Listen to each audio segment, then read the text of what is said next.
We're back. Oh, I guess we're back. Josh was going to change the thing. Sorry. I clicked it already. We're It's okay. back. And don't worry, I haven't showed the Roll20 screens. It's just our pretty faces right now. Awesome.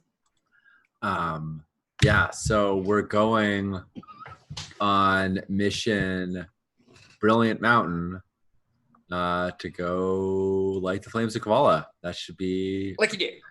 Like you do, exactly. Let's get the screen up just right so that when I flip over, everyone goes ooh and ah appropriately. I want oohs and ahs when I cue them. Hold on. Okay, that's ooh and ahable. Here we go. There we go. Ooh and ah. There we go. Perfect. Adrian the writer just subscribed. That is an appropriate ooh and ah. Thank you. That is good ooh and ah, sir. That is very. Yeah, I'll take it.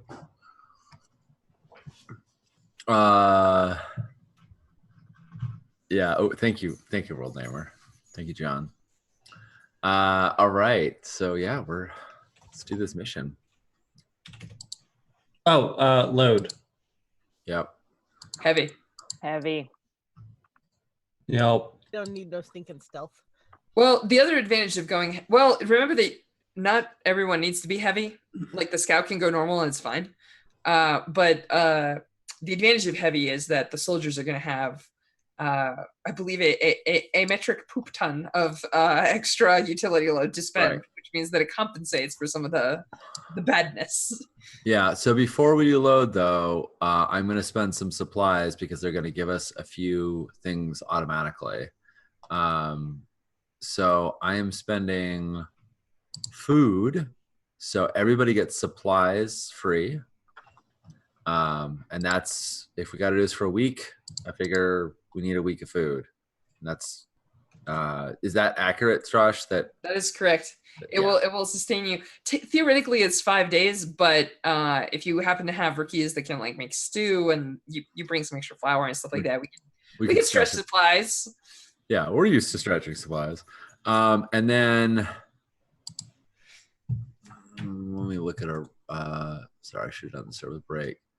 I'm also gonna send Blackshot. I'm spending Blackshot. I also send religious supplies. It adds religious supplies. Well, I don't think we're gonna have to face a lot of corruption from Render's attacks. I mean, he does have those spears. It very much depends on who's here. I was gonna say we're gonna be who's ever assisting Zora with getting that spear out is gonna have to be facing corruption. I mean, I imagine if she's in the fire, it might melt away, literally. Yeah. But corruption is definitely a thing against Brender. It just depends on who shows up. Yeah. Well, we know that I don't know. Is somebody pious so they get a free reliquary? Is Matali? I don't know. No, Matali is definitely not pious. He's Matali is the cynic. Yeah. Also called the Rhino. He's got lots of names. Yeah, no, I'm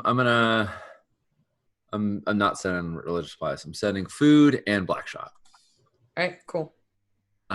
Wait, what's our? No, I am doing it because I actually care enough about our engagement roll on this one. I don't want it to be complete junk. So, yeah, we're getting everything. Everyone gets reliquary. Who are you, and what have you done to the quartermaster? I don't know. Right? I don't know. I'm off my game. Do reliquaries and Blackshot count towards our load? I forget. You do not need to count it. It doesn't increase. The way load works is you get a pack, like a packet. Yeah. And then the reliquaries and Blackshot are utility items, but you get them for free, so you don't have to spend utility to get them. Radical. And as with supplies. So we're getting all of the above. I don't know what I'm thinking, but yeah, right. I haven't spent I've had Blackshot for like ages and never spent it. Not a lot of assault missions. Yeah. So, but this is one of those things where apparently the quartermaster cares. I don't know if the rookies start having other rumors about the quartermaster. Right. I feel like Zora and the quartermaster had a moment in his tent, and not that kind of moment. Not that kind of moment. not that kind of moment, but Well, like they've been sparring, right? Like they've been sparring back and forth. Where yeah, it's like and like radishes will win this war, and Zora's like only swords, right? And like there's been a camaraderie built up, right? Like it's I not feel like it. it's Yes. not inequality, but the quartermaster's like, OMG, I kind of feel like my friend's gonna die. She's got giant spears through her chest. Yeah, and I feel like that's probably what it looks like too. Everyone's like, "What the hell, QM? What are you doing?" And it's like, "We need him. Shut up." And I mean, I think the rumor around camp is yes, something's going on because the quartermaster has never been this generous, and just so you all know, never will be again. Fair. Yeah. You know, I've played multiple full campaigns of Band of Blades, but this is the first time I've actually had a chosen seriously wounded, and I think it's actually kind of cool to see that the Legion, because usually the Legion's like, I don't know, we have this creepy thing that wanders around with us. I mean, we need it to survive, but like it's real weird. But like this is the first time where Legion's like, oh no, our battleship. oh no, that's not true. Our horned one got fucked up by Silver, right? That's true. Right at the start, had to Right. heal. Lost the limit. Right at the start. Yeah, it was something. So those are some bad rolls. Catastrophically bad rolls. All right, let's. We killed it. It's fine. Are we? Yeah, that's true. So ready there, Misha? You got your roll assembled? Yeah. All right. So, is everybody else sworn? Yes. Commander, are you sending us with intel? Oh, that's me. Yes, that's you. I mean, yeah, fuck right. I mean, Are you yeah. sure? Because you should probably save the intel for the secondary. That's true. That's unless I want to Whatever leave. you mean, I'm just unless saying, I wanted you to are leave going all to with- sacrifice Jay's precious intel. Unless I wanted to use all of your intel, I'd leave you with none. But no, Well, I we'll will get not. some intel from some of these, you know. No, I'm good. I will No not. intel here. Yeah, cool. Not everybody is a specialist or soldier. Nobody distrusts or fears the leadership. We do not have the required leadership or the required. No, wait, we do have the required specialists on this one. No, we don't. No. It's the other one that we. All right, so yes, we're back down to 0. No, wait, we're back. We're 0. This is religious. The quartermaster did. religious. Huh? Yeah, the quartermaster did send one religious supply, and I don't believe anybody has blight. Am I correct? Nope. Correct. No. Only Voice Karyevich has blight here. All right. then- Someone has He's up in blight a here? forest. Oh yeah. Yeah, The, Voice the Karyevich. Kingfisher Knight. Yeah, he was a Light. character we picked up, so we haven't acquired it in game, but we. Josh, Oh. can you? I hate the way Roll20 handles this. Can you drag that image of the castle to the right? Maybe. Let me fix that. Yep. Carry on. Neat. All right, so it looks like we got one big fat roll. One die. One. Do it. Yeah, we're gonna.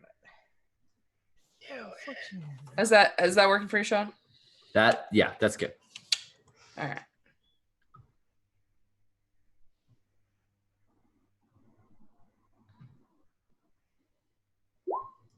Five? I All feel right. so vindicated by that 5. I feel so vindicated. I will be you. Because I know if that was 2 dice, that would have been a 5 and a 1. I just know it. And I'm so relieved that those religious supplies made a difference. I will be right back before we narrate the opening. Nice. Let me ask everyone else while Alice is away. I feel like you folks make it to Kabbalah, and as you can see in the picture, it's like massively high up in the mountains. And there's probably like, you folks know, like you don't get there and there's undead there. Like it's empty, right? Like you get there ahead of them. And the when you walk in, Zora spent a lot of this trip like in and out of consciousness, right? Like you're heading up the mountain and you've got like a horse or 2 and like a cart or something. And she's kind of fading and coming back, but when you get to the temple, she perks up a little and she starts like telling people things, right? Like you're probably going to want to take the like she says, like, there are rooms up here, but they're for novices. Like you're not trying to harden yourself, they're going to be freezing. You want to go below ground. That's where like the nicer rooms are. They're closer to the fire, as what she says. So yeah, like she starts actually like telling you things like you want to check the reservoirs. I don't know if they're frozen, but if they are, you want to chip them free. And like she's actually like talking about this place like she's very intimately familiar with it. Like she actively knows the grounds in a way that aren't necessarily like obvious to everyone else. And I mean, this is a cool temple, like way high up. And by the time you folks get there, you realize that like even though 100 years ago, like there were even people there, but there aren't any now. Yeah, like it's empty, right? Like you see like maybe like an orchard that is like largely bereft of leaves and things like that, and yeah, it's there's stuff here, but yeah, Zora's giving people directions. Before you actually go to engage the undead, you gotta light the fires, right? And she tells who's in charge. Grey wafting smoke. Yeah. Who's playing Grey Wafting? That would be me. So she turns to Grey Wafting and she says, "I'm going to need someone to help me with steady hands and a steadier heart." Yes, ma'am. She just stands like a statue, not breathing even, like, and waits for you to produce someone. Oh, it takes a second for Grey wafting smoke to realize she didn't really mean her. I mean, it could mean you. I don't know, yeah, but like Zora's no, just like, sorry, I probably she looks around at the others. I think I'll do I it. have the steadiest hands. actually, it's probably Flavia. Yeah. Flavia's Yeah. the butcher. Yeah, the butcher. Yeah. Yeah. Good point. Yeah. Steady hands are Flavia's- needed for explosives and butchering. Yep. Got both. So Jen, I know you're playing Matali. Mhm. But I think Zora, do you mind playing Flavia for just like a hot minute? I'm playing her. I thought. You're playing her. Yeah. Fantastic. That's great. Oh yeah. I forgot that Flavia is the grenadier. I thought it was Grey Wafting. My bad. Nope. Cool. Yeah. Awesome. So cool. So Alice, do you wanna go with Zora? Awesome. Yeah. So yeah, Zora will take you below the grounds, and you'll get to certain doors that, like, you get to certain sections of the keep where she just like knows to press certain stones to like shove hidden doorways open and things like that. So like it's obvious that she's like really, really knows this place, right? And every once in a while you see her walk through an area and she like looks at it almost like she's seeing ghosts, right? Like she knows stuff about like she's seeing memories, right? Like she's been here before, clearly. I think in Zora's vision, we maybe see like the place populated once upon a time. I don't know. Oh, you see her and Render, but they're human and they look much younger. So like, you know, she's like Render like smashes her weapon away and she does this like weird like kick move where she like grabs him by the neck and like flips him over and it looks super fancy. Imagine a cool and then they like laugh and giggle on the ground and like he has to tap out. Yeah. So anyway, she leads you below the levels, right? And like pretty soon the stones grow warm to your touch. Not all of them, but like areas of them are pretty warm, right? And you feel like that heavy furs are maybe not super necessary right this second. But yeah, she takes you down below and she takes you to like a chamber that has like a big opening that like goes down a ways. And she says, "You're gonna have to go beneath here." And she points at a staircase and she says, "You're gonna have to shove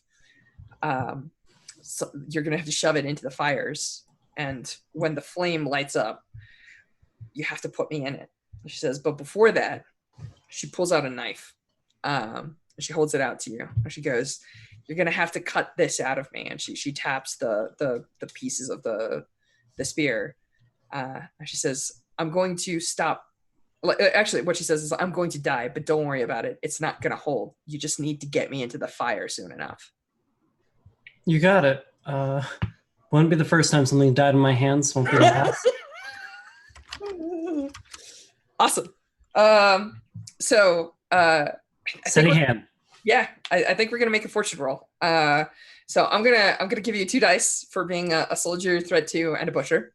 Sure. And we're gonna see how you roll. If you roll less than 3, I'm gonna say you're gonna gain 2 corruption. If you roll 4 to 5, you're gonna gain 1 corruption. If you roll a 6+, you're gonna gain no corruption. Does that sound good? Are any of us nearby, or is this just Flavia? I think it's just us. Is what it sounds like. You can. Zora isn't like trying to hide people. She's just like, I need a minimum of 1. And Grey Wafting's like, you have 1. And Zora's like, that's enough. Let's go. Yeah. Yeah, we were all sent with reliquaries, so we have the ability to resist corruption. And Cobalt Raging Blaze has fine reliquaries as part of the Scout's gear. Cool. So I'm just gonna roll the 2d6. Do it. 6 because I'm Alice. It's the old Landgrave rolls, right? But no, yeah, you gain no corruption. You cut it out. You don't necessarily even touch it. You like pull it out and like toss it aside, and it clangs along the ground and everything. And sure enough, Zora leaks a hell of a lot of fluid, and then she says, like, remember, don't take too long. And like, you know, her eyes flutter shut. There's a moment where like I feel like there's a moment right near the end before she like goes straight under where like she like almost falls over, and you see I'm forgetting my name, sorry, it's gonna take me a second. Flavia. Flavia like brace her and like catch her by like the back of her head and like slowly lower her down, and then like just huffed her in both arms. Awesome. Cool. So I don't think this is not super complicated. You're intended to do this, right? Like it's not a. Yep. The instructions are not too complicated. So like below this area, there's like a staircase that goes down quite a ways actually. And by the time you get there, there's actually a glow from below, right? Like, so this has some fancy name like the Smoking Mountain or the Quaking Mountain. And you actually see the glow of effectively lava, right? It's not called the Brilliant Mountain? Oh, great. It'll be the Brilliant Mountain. And so sure enough, you know, there's a chamber with these large stone rectangular blocks, and each one of them has these like intricate carvings on them written in a language that predates the Empire. And yeah, there's basically like each one of them has like symbols that you recognize as like fire or fuel, and you know, there's like obviously like a discharge 1 lever next to them. And when you look at them, it looks like some of them are open, like they're cracked open. There's 9 of them that are empty. What do you want to do? I mean, she gave me my instructions, right? Yeah. I mean, I think I'm just gonna follow them as like to the letter as I possibly can. Cool. Yeah. So like, you know, you pull a lever, and one of these things cracks open, and you realize that it's basically some sort of sarcophagus, right? Yep. And because like this mummified thing like falls out and into the fire. Yep. And after a couple seconds, this like white coruscating flame goes up, and it goes straight up through the channel and like up to where Zora was dead in that chamber up there. Yeah, I think I'm gonna pull all the levers because. Oh Jesus! Okay. Was that awesome. actually? Well, I mean, like, or just one, but if you want to pull all of them, that's. I think the idea was that, like, okay, these are undead. They probably don't have anything in here, or could be undead. Probably just want to pull all of these, and then follow instructions. All right, so yeah, I think. May I suggest that if we have to keep this for 7 days, we might want to save some fuel. Wait, is this fuel for the fire? I misunderstood. No, it's totally fine because one is supposed to burn for a while, right? Like you're not. It definitely lasts. I also misunderstood the situation. I didn't realize it was the fuel for the actual like keeping. Yeah, it's for the sacred fires. We're probably gonna keep one lava. Singular one. Yeah. Okay, cool. So you keep one for special, but yeah, you dump a lot of them in. As a matter of fact, like you have to get out of that chamber quick, right? Because like the fire like amplifies, it gets real big. As a matter of fact, like when it shoots up, there's these like crystals like in towers around this place, and when the fires light up, the crystals like shine, right? Like they explode with brilliant light that like goes out, like flies out of the facets, and you can be seen for like thousands of miles, that kind of thing. I imagine we want her to heal as quickly as possible. Yeah, you're just like extra juice is good, right? So yeah, you get to the top and you shove Zora into the flame, right? And she actually draws breath, and like if you get her part way in, she like actually like steps inside, and turns around, and she's got that whole like Galadriel, I've got fire underneath my skin look, right? She's like standing in the flame, and she goes, "You're being extra generous," because like she obviously realizes that there's way more fire here than there should be. But yeah, like the chamber below is like awash in flame, and everything's like freaking glowing. So we'll talk about this. This will be a devil's bargain later. I'll give you a +1D on a fortune roll later. I think she should be like, look, I'm not an expert on this, but it seemed like more fire for you is good. Overkill is underrated. Actually, she nods, and you realize that like essentially like it's a test, right? Like it's some sort of, you're making it harder on her, but in some ways you're helping her too, right? Like Oh, sure, that's all good. about that. No, now we're at the, yeah, that makes total sense. She So there's respects this. some making things harder on her. She likes to do that for the rest of us all the time. It's good. Yeah. Awesome. So Alice is good at role playing. There are no consequences here, but we're gonna get to that fortune roll. So, I was about to say commander. What I mean is corporal. So person in charge of mission. Grey Wafting. Yes. Are you planning to engage the troops outside of the keep? Are you planning to like do like scouting raids downside the mountain? Is that the plan? My plan is to fortify the keep as best I can. I mean, it's a keep, so it's got some defenses built in. So I plan on using those to our advantage. You know, hey, is there some oil? Let's get that boiling. Is there? Yeah.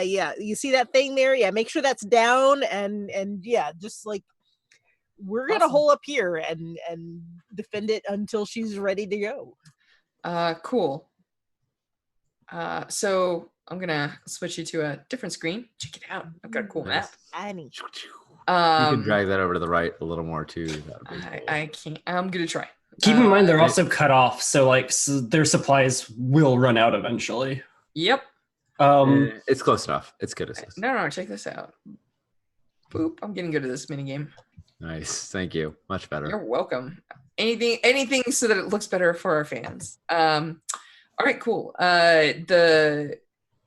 Awesome. So I think that that result, that 45 is probably gonna come into pass. All right, so let me set the scene, and we'll take a look here. I think that you folks are there for like a day. And you're going to get a chance to, we're going to talk about what kind of defenses you do, or we can go back in flashbacks and roll some rig to set up traps. I was about to, yeah, I'm going to have many of those, I'm probably sure. That's awesome. So you've set up some fictional position. Hey, we're spending our time setting up traps rather than necessarily. So you've got like 24 hours. Like it's not a lot of time. By the time you folks set up camp and get everything done, something happens. Like you hear that terrifying the sound of drums echoing off the mountainside. The undead coming up are not even remotely trying to hide the fact that they're doing this, and sort of like filing out of the like up the canyon paths, like through like there's like switchbacks going up the mountainside and everything. And like as it approaches the walls of this monastery, you see like several units of Black Oak Knights. You see Heartless with like hounds chained off of their hips, carrying like quivers of those black javelins. And leading them all is someone who's probably not here, but has taken it upon himself to show the F up. So like the Black Oak Knights usually are covered in like heavy black plate. And I'm talking like they've got like skulls and shoulders and they look like super metal and everything like that. But this dude is not covered in any armor at all. As a matter of fact, he's actually like flayed off his skin and he's got like symbols of render carved into like his musculature, but he seems to be like alive. Like he's not dead. He hasn't bled to death for some reason. Dude's called Irag the Flayed. He's actually one of Render's lieutenants. He's one of the leaders of the Black Oak Knights. And yeah, he's leading the troops here. It seems that he has taken it upon himself to get justice. He believes that if Zora is wounded, they can end her, especially when she's like in the process of healing, right? So like he shows up with all of these troops, And that's the risky position, right? Like they outnumber you currently, and you have a fortified position, but they've definitely got the numbers on you. So what's the plan? You said they had like the winding pass, like the narrow get up here, and that they blow horns to like signal their approach and stuff like that. Not horns, but they do have drums. Drums. That's sort of same principle in terms of I would like to flashback and have like set up explosive charges in the side of the pass they're walking up, and like detonate them based on when they're like how close the drums are. Like, so here's the okay, that sounds good. So that's a flashback, right? Yes. And you're actually timing their approach, and they're not hiding it. So traditionally, when you roll an engagement roll, there is like it's a risky position right away. So theoretically, according to the rules, I should be like, well, this is a risky roll, but it's actually not. It's only risky until you mechanically engage with it. So using flashbacks to like purchase other options and bring other things into play can actually change the position. So in this case, what I'm going to say is, cool, give me a control rack. Cool. Let's see, Fabiola. Not wrong person. This person. Flavia. Flavia. Cool. So there's a wreck. You said controlled. Would you like an assist? Yeah, I mean, I need someone. I'm using I have a fine climbing kit that I'm using to help. Yeah. I need someone to like steady my rope line while I'm doing this sort of thing. Sounds good. Yeah, I think Cobalt Raging Blaze, she wants to get outside of the walls anyway. She wants to know the terrain, so she is happy to go with and be able to, get a look at things and aid in that. So I'm going to be holding things steady. Spend the stress to give an assist. Cool. So I'm also going to push myself for effect rather than dice. Oh, okay, fancy. And the bonus dice of 1.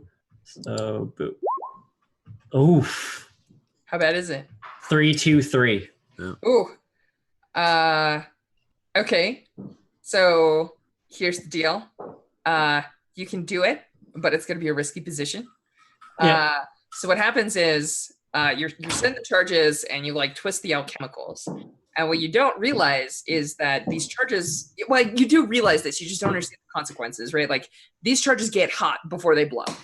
Mm-hmm. So when you put the stuff in, it gets warm, and you're like, you pick in the ice, you put the thing in, and you're picking in the ice to like try and set it up so that like, you can get out.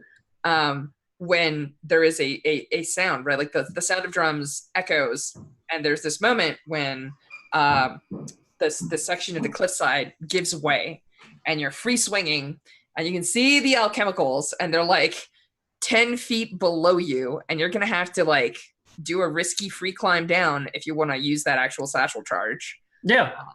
Sound good? Yep. So basically what we're doing is a fall through, right? Like, so you were in controlled, and now you are in risky, and it's kind of changing your position, because like now you can't just roll wreck, right? Yeah. I can ask you like, well, how do you want to deal with this? And you're like, well, maybe I just climb up and we call it a day. Let's see. I mean, we can try to mitigate this, right? Like the other option is try another way. We could make a maneuver roll instead to try and get down there safer, so that the wreck is a little. I mean, yeah, it's probably gonna be risky either way. Yeah. So here's the thing. For some reason, I'm picturing this character as much like a planner.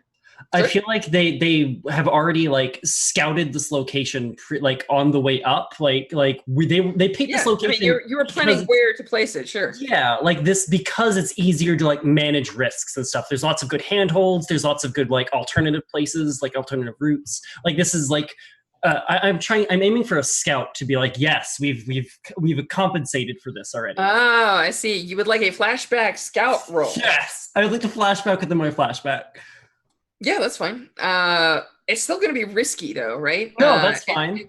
There's the reason it's risky is you scouted it out under ideal conditions. You're like, I want something good, and I want to know a path down. And I'm like, Okay, but the reason it's risky is because you already set off the chemicals, which means that you have very, very few minutes. So let's see if your risky scout roll, what your risky scout roll tells you. Yeah. So let's see if you have a better position. So here. what were the stress for both those flashbacks, by the way? I feel like 0 and 0. That's why I didn't bring it up.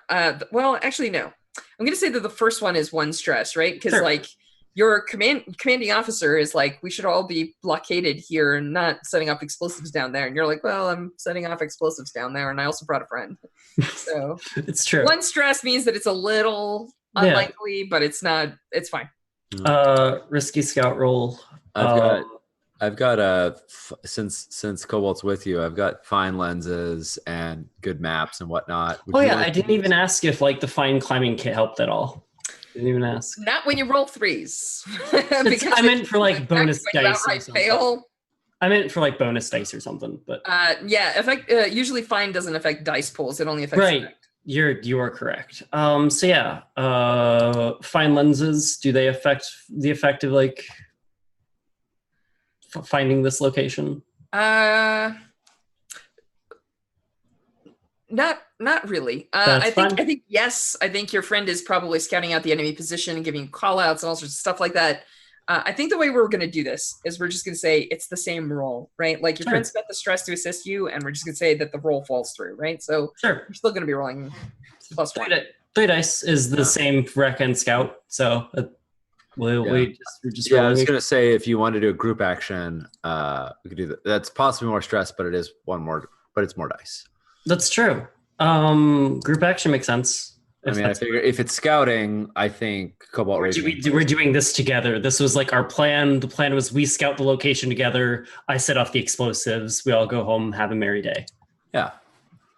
It'll be fine. Just roll 6s. Just roll 6s. Okay. Who's leading it though? Probably you if it's a scout. Like I imagine that's you. Sounds good. It's risky? Yes. Hey, it's at least 4. I rolled a 4, and you rolled a 4. All right, so no stress, but. So let's see. Well, I have to actually look at my chart here. Hang on 1 second. Let me look at sheets.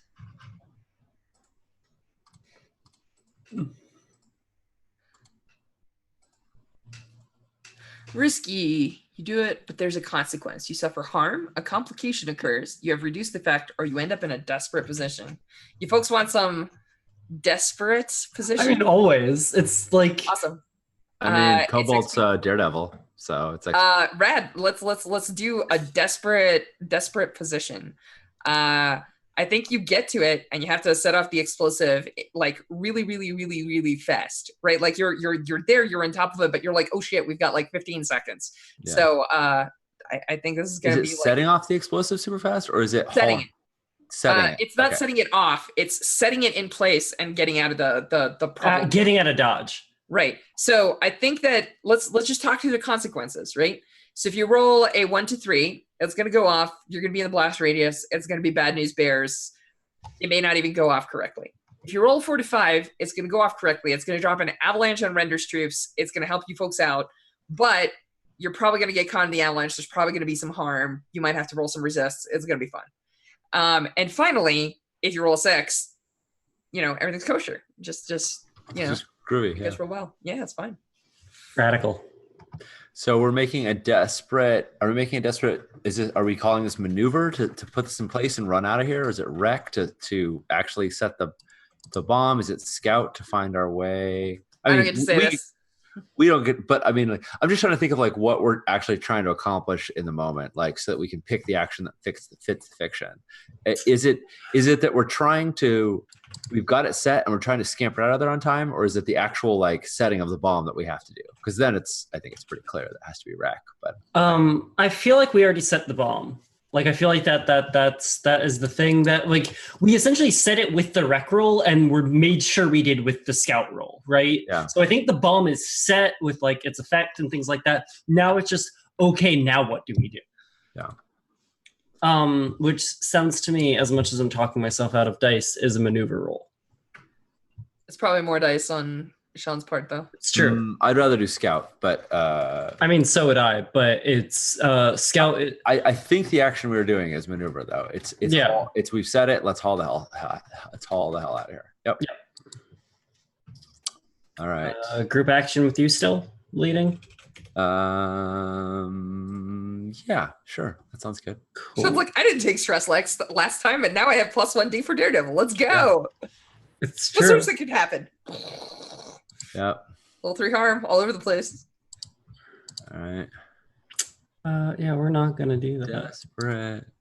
Standard effect. Oh, Devil's Bargains. Any?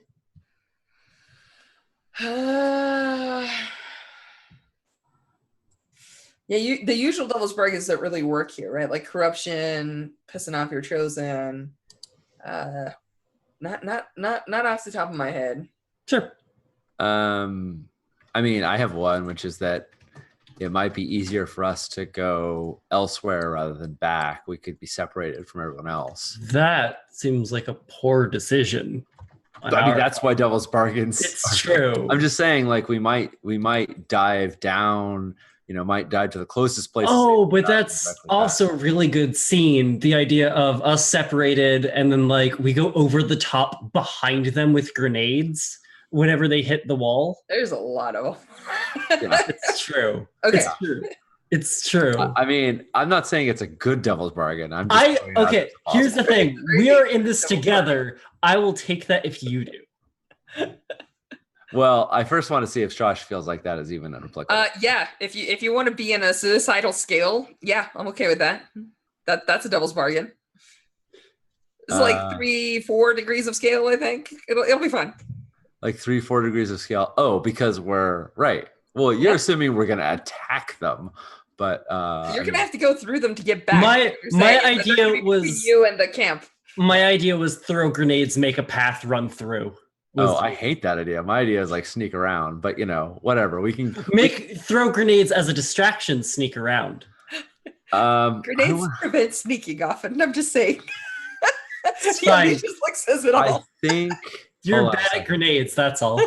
Cobalt Raging Blaze is a scout and not affiliated with the Grinning Ravens.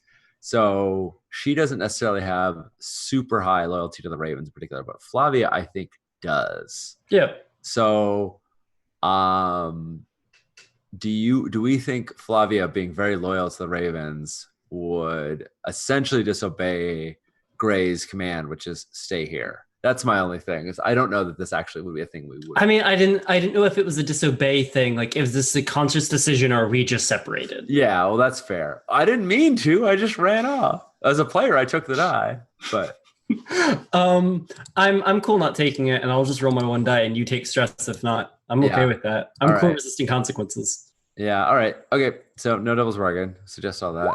I hate 3. Take a stress. I'm rolling poorly all of a sudden. All right. Wait. That's a 5. Yeah, but let me roll one more die because I get +1D and sure. Daredevil. Desperate situations. Yeah. Desperate, and I thought I put it in there, but I guess not. I'm just gonna roll maneuver one other time.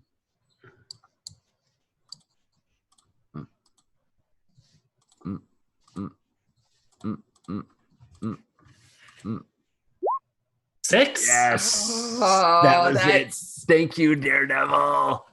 So Sean, wow. Taking that stress. I'm sorry, I'm speechless because I was like, cool. So both of you have level 3 harm because you're buried in an avalanche when it goes down on the enemy camp and you're separated from all your peeps. Yeah, that would be exactly 6. the right. And I'm like, well, you would have been buried in that avalanche, but somehow you get the two of you out. I think we see Flavia about to get she gets caught in the explosion somehow a little bit, and you manage to save the day. Although both of you are going to be like further down the hill. So tell me how that goes. Like, what happens? Is there some fine climbing kit? How does this work? Exactly. Well, right, because Flavia used her climbing kit to get here, but I think what we didn't see on camera until just now that Cobalt Raging Blaze had her grapnel and rope behind them, and like right as it looked like we were just going to go tumbling down, Blaze grabs hold of reaches out her hand to Flavia and catches her hand, and then just it looks like it's almost out of nowhere from like the snow, but catches the rope that's above, and they literally, the two of them go like swinging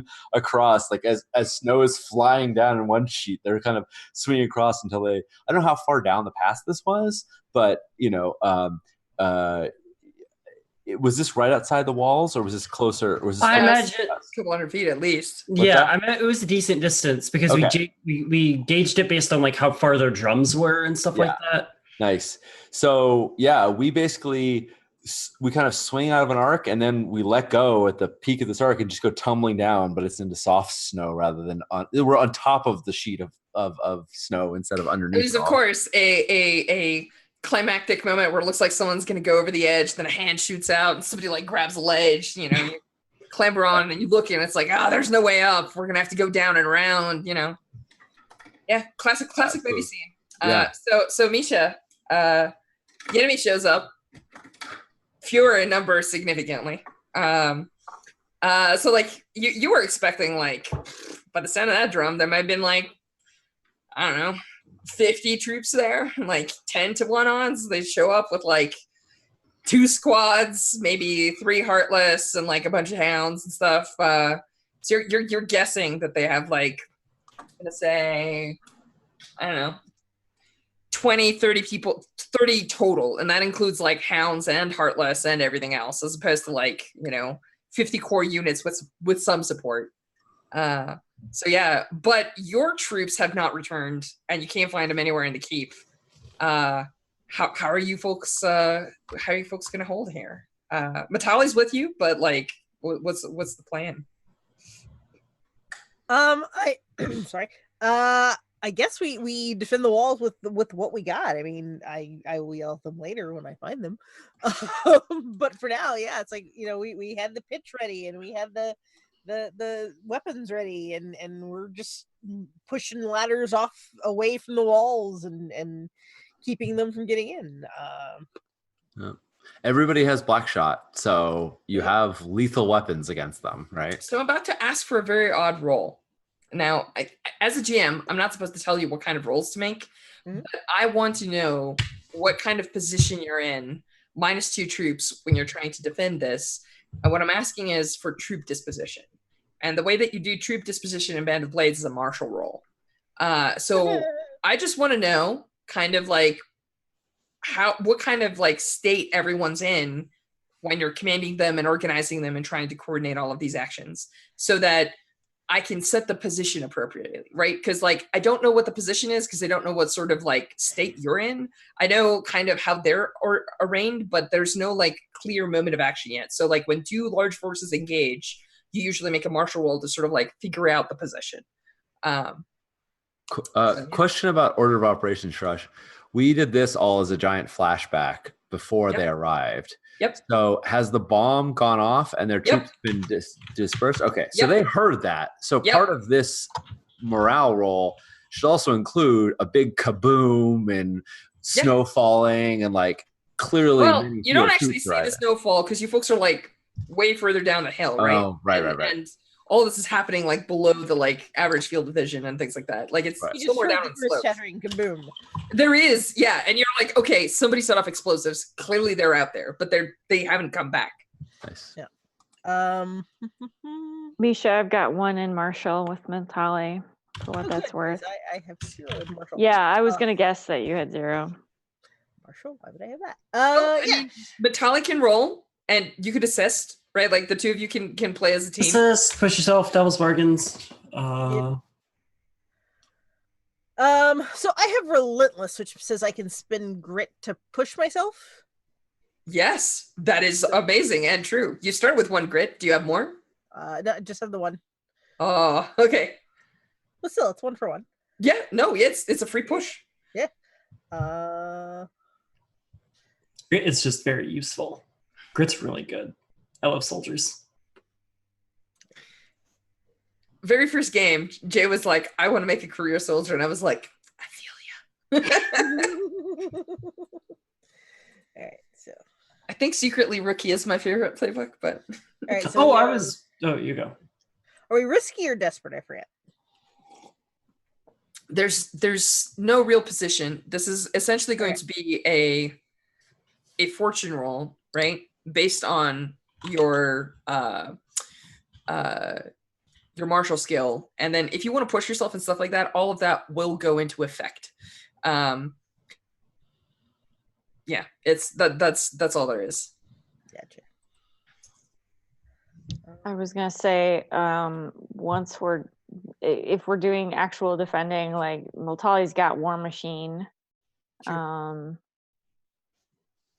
which would come in handy. Yeah, and Anchor, which is Anchor. Yeah, it's freaking great. All right, so Misha rolls a die. It comes up with 3, which means that you're in a bad position. You're in a bad way, right? And I think that that there's probably this like epic shot, right, where like that one Heartless, which is who's clearly the Heartless that's been harassing your troops and everything else, steps forward, right? Like it's an infamous. It's Boryevich, yeah, and he pulls out like some spears and he starts putting them in the walls. And they're actually like the hounds are using them to like jump up onto the battlements, like harass people.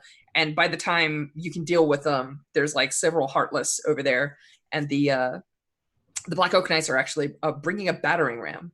And initially, you're like, oh, okay, so that whole squad's just going to be battering ramming like the gates, right? But no, the dude who's like the flayed man, he like actually picks it up himself and like hits the doors with it. So awesome. This like horrible moment, right? Like a bunch of hounds like leap up. The soldiers are all got like muskets. You see like Blackshot go out. A couple of them fall off, and then you see like a Heartless. You see like the Boryevich Heartless on the wall now, and it lifts up. It pulls out like 2 of those spears, right? And then it like is going to launch itself forward at Matali. And I'm sorry, Jen. I really want to give you a cool action scene. I think we're out of time. I think this is probably like the epic ending shot where like the credits roll and we're gonna pick it up next session. Is that cool with everyone? Mm-hmm. You're killing me. Sorry, it's a desperate position. So we're gonna start. Okay, just a reminder to self, we all start in a desperate position. All right, we're good. all right. Nice. Awesome. So shall we do outros? I think so. Route rows. Let's do the thing where we do the thing. Yeah, I am Sean Nittner. I use he, him pronouns. You can find me everywhere at Sean Nittner. Pretty much. I'm very excited because this game has just gone to pre-order. There is the link that you can get it after this stream. Josh is going to be updating drive-through, and I'll be sending out a Kickstarter update to the Blades and the Dark backers to get it as well. So the PDF will be a real thing. I'm very stoked about that. Also, Big Bad Con is coming up, and I'm just about to get the backer kit ready for that. And the site now has the scholarship live, so you can go on the site and apply for that. Good things all around. How about you, Misha? Hi, Misha B. She, her. You can find me on Twitter at BG Gameworks and other places, blackgirlgameworks.com and newagendapublishing.com. My kids are out of school, so my life is going to be fun for a little while until we get camps and stuff started. So that'll be exciting for the next couple of weeks. How about you, Jen? I am Jen Martin. I use she, her pronouns. I am at Jen Martin 80 on Twitter. Super stoked about Big Bad Con. I have just a bunch of things I'm working on, some of which I may or may not be able to talk about. So I'm just going to be mysterious. And also, I'm very sleepy. What about you, Alice? Hi, I'm Alice, also known as Tafcat around the interwebs. I wrote Kiss It Before the World Ends, which you can find on itch.io, game about relationships and what we do with the time we have left. I'm also writing supplemental stuff for this game that I'm really excited about, reversing which chosen are chosen and which broken are broken. So, like Zora as a broken, if you've ever wanted to get the shit kicked out of you by Zora. There you go. Or if you're gonna have Lyceem, the Shining One, aka rendered right now, but like as a chosen that might defend the Legion. Yeah, so that sort of thing. I'm excited about that. If you want to follow me, I'm Tafcat on Twitter, TAFKAT_. Also stream occasionally if you, for some reason, want to watch me play video games. Nice. How about you, Hey, I'm Trash? Strash. I use he, him pronouns, and holy poop, am I excited to get a copy of this game as a book. I cannot wait to touch it and just, rub it against my face like a cat. Does it have the smooth velvety covers? Oh, I guess flip through it. Yeah, that's a thing. No, I'm super stoked. I can't wait for folks to get it. I'm really curious what people think. I know that I've poured a lot of myself into this game. I'm really curious how it comes across, but I'm glad the project has become a real thing now. So that's consumed a lot of my time. I'm working on a couple of new things because apparently I can't stop making games. But in addition to that, there's going to be a cool game that's going to happen at Big Bad Con that I'm designing for Big Bad Con, and I've gotten my first secret ingredient for that game, which is Spycraft. So there's going to be a spy game made by Strash for Big Bad Con, so that's going to be cool. Nice.